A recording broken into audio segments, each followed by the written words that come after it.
Guys, मैं हूँ दुआ और आप देख रहे हैं अपना फेवरेट यूट्यूब चैनल दुआ गार्डनिंग। दोस्तों, हम अक्सर अपने घर के लिए ऐसे पौधे मुंतखब करते हैं जो खुशनुमा, खुशबूदार, फूलदार होने के साथ साथ हमारे पूरे घर को महका दें। ऐसे पौधे हमारे घर की फ़िज़ा को फ्रेश करने के साथ साथ मशहूर कुन खुशबू से महका देते हैं। तो आप लाजमी ये पौधे ज़रूर अपने घर में रखिए। आज जो मैं आपके लिए पौधा लाई हूँ, इसको मधुकामनी और ऑरेंज जैस्मीन और इसको मरवा कामनी भी कहा जाता है। इसके बारे में पूरी डिटेल आपको बताऊंगी कि इसकी फ्लावरिंग ज़्यादा से ज़्यादा कैसे हो और इसकी फ्रूटिंग ज़्यादा से ज़्यादा कैसे हो। फूल वाले जितने भी पौधे होते हैं उनका एक ही बेसिक रूल होता है कि उनको ज़्यादा से ज़्यादा धूप, ज़्यादा से ज़्यादा सूरज की रोशनी, सूरज की तपिश, सूरज की शुआएँ इनको प्रोवाइड की जाएँ। यानी कि आपके घर में जितने भी घंटे की धूप आती हो, आप इस पौधे को वहाँ रखें। आप इस पौधे को वहाँ की ज़मीन में अगर लगाना हो तो वहाँ लगाएं। क्योंकि ये धूप का इसको बहुत ही ज़्यादा ज़रूरत होती है। ये जितना धूप में रहेगा ये उतनी ही ज़्यादा आपको फ्लावरिंग भी देगा और फ्रूटिंग भी देगा। इसमें फूल भी आते हैं और इसके सीड पॉट भी बनते हैं। इसके ऑरेंज जैस्मिन इसका नाम है। इसमें ऑरेंज गोल सी छोटी सी बॉल होती है, उसके अंदर इसके सीड्स होते हैं, बीज होते हैं। इसकी केयर की जहाँ तक बात की जाए तो इसमें जब भी फ्लावर आते हैं, जब भी फूल आएँ और जब भी इसके सीड बने हैं तो आपको उसको कट नहीं करना है। यानी कि आप सीड तो कलेक्ट कर लें, जब वो पक जाए, जब वो ऑरेंज हो जाए, ऑरेंज से रेड हो जाए, तब आप उसको तोड़ लें। लेकिन जब फूल बने और फूल अपनी मुद्दत पूरी करके जब झड़ जाता है तो आप उसको टच ना करें, ना उसको काटें, ना उसको कुछ भी करें। वो वहीं से जो है ना दोबारा शाखें निकाल कर दोबारा फूल निकालेगा। आपको इसमें ज़्यादा छेड़छाड़ की ज़रूरत नहीं है बिल्कुल भी। अगर आप इसको ज़्यादा छेड़ेंगे तो ये पौधा जो है बहुत ही सेंसिटिव होता है और बहुत ही जल्दी ये डाई हो जाता है, नाराज़ हो जाता है। इसके लिए जो मैंने मिट्टी तैयार की है वो 70% बालू मिट्टी है और 30% कावडम है।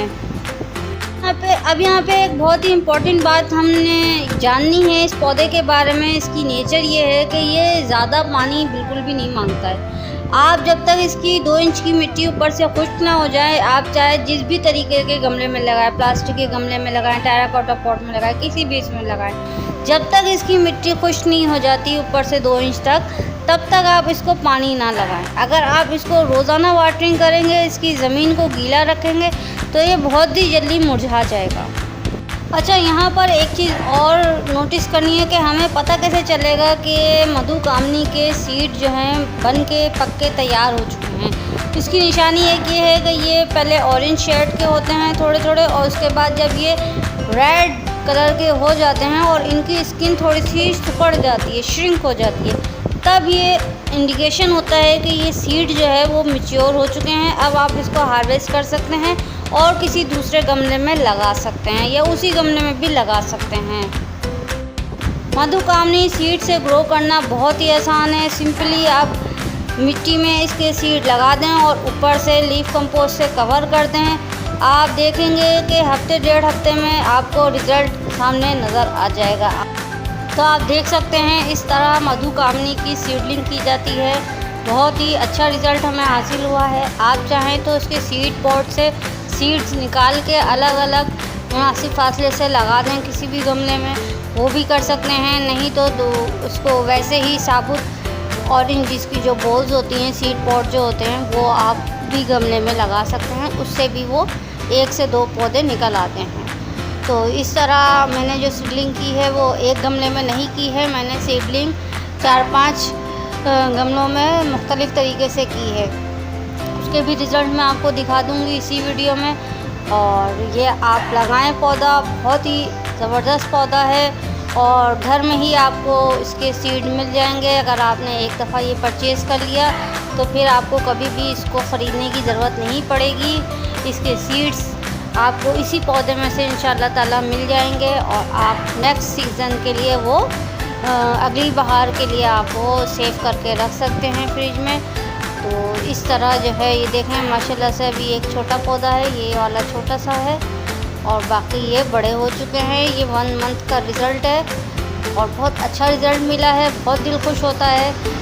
अच्छा, सर्दियों में ये पौधा डोरमेंसी में चला जाता है, यानी सो जाता है, और अक्सर अपने पानी की ज़्यादती से ये लीव्स को अपने झाड़ देता है, यानी कि पौधे में सिर्फ शाखें डंठल नज़र आएगी, आपको पत्ता कोई भी नज़र नहीं आएगा।